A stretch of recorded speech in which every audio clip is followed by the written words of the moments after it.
Steve, you've had no midweek game. What sort of week has it been, though, in preparation to Saturday in Sheffield Wednesday? Well, obviously, it gives you a little bit of coaching time. It gives you an opportunity to take a breather. But I had a midweek game. The players just didn't have one. So it's still been quite a busy week for me, but an enjoyable one. Nevertheless, it's been all good. Yeah, did you take the chance to have a look at the next FA Cup opponent? Yeah, no. Well, I suppose there's enough time to talk about that next week. But yeah, that was a little bit of a late night last night getting back. All eyes now on Saturday and the trip to Sheffield Wednesday. What are your thoughts as the match approaches? Looking forward to it. I think it's a great place to go. I always enjoy going to Hillsborough. I think it's a great place. Unbelievable support. Sheffield Wednesday, really, really good. As I've said, I say to the boys that, when they sing their song at the beginning, it's great. You've got to embrace all of that. It's really, really a great place. I think because I've had decent results at Hillsborough, throughout my managerial career, that I suppose that's why I've enjoyed it as well there. You can get to enjoy the atmosphere, but incredibly well supported club, good squad together, get on really well with Darren Moore, good guy, we've got some good lads there, so yeah, we're looking forward to the game. What sort of challenge will they represent? They're going well, they're in third place at the moment. Well, same as everyone, I expect. It'll be a difficult game, but I'd like to think that teams have had difficult games against us as well, so we know it's away from home, we know we've got to go up there and I suppose work on lots of things that potentially could go against us in terms of obviously the support. We're not going to have the same support there on the day, but that's all part and parcel of the division we're in.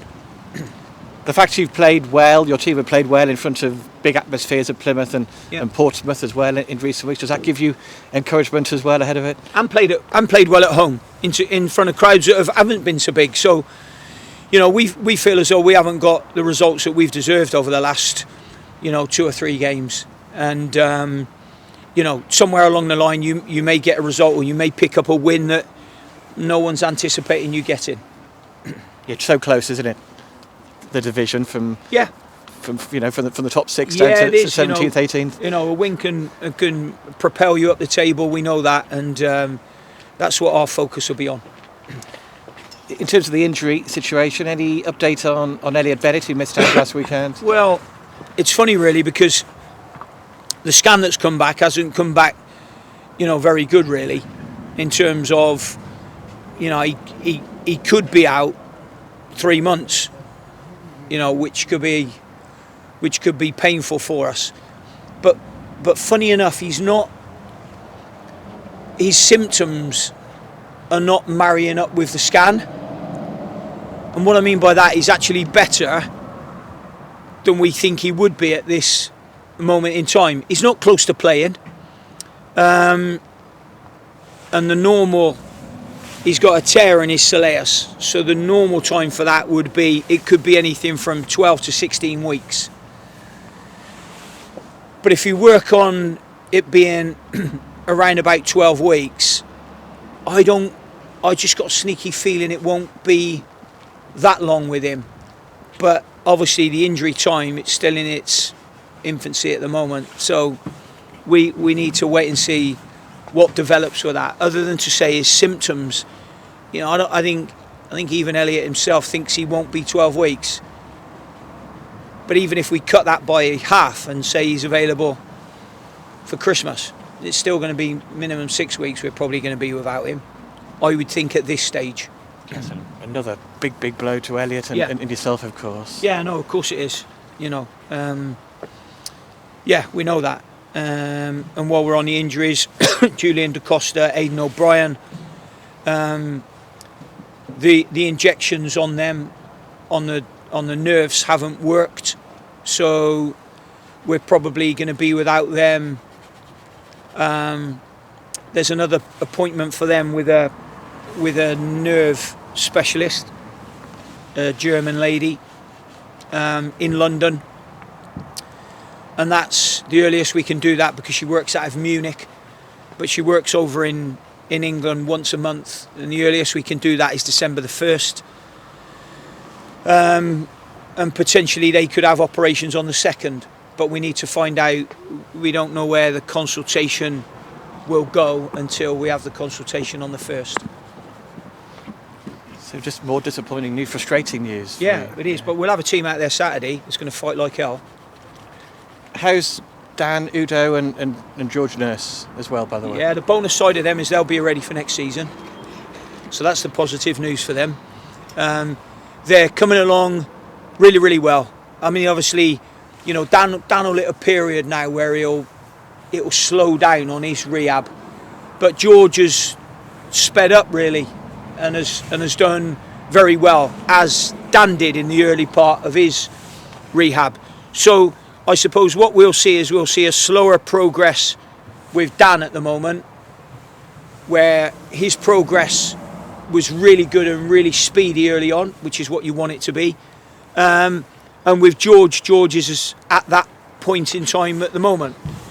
So they're coming along nicely, having treatment off of Dan and Greg in the treatment room every day, and doing light exercises.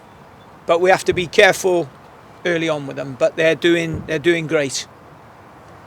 It's been clearly a frustrating time with injuries. It's given chance to others. Some of the young players have been involved. You gave a league debut to young Josh Bailey off the bench against Barnsley. What's that like for a manager to be able to give youngsters their first opportunity of playing in the Football League?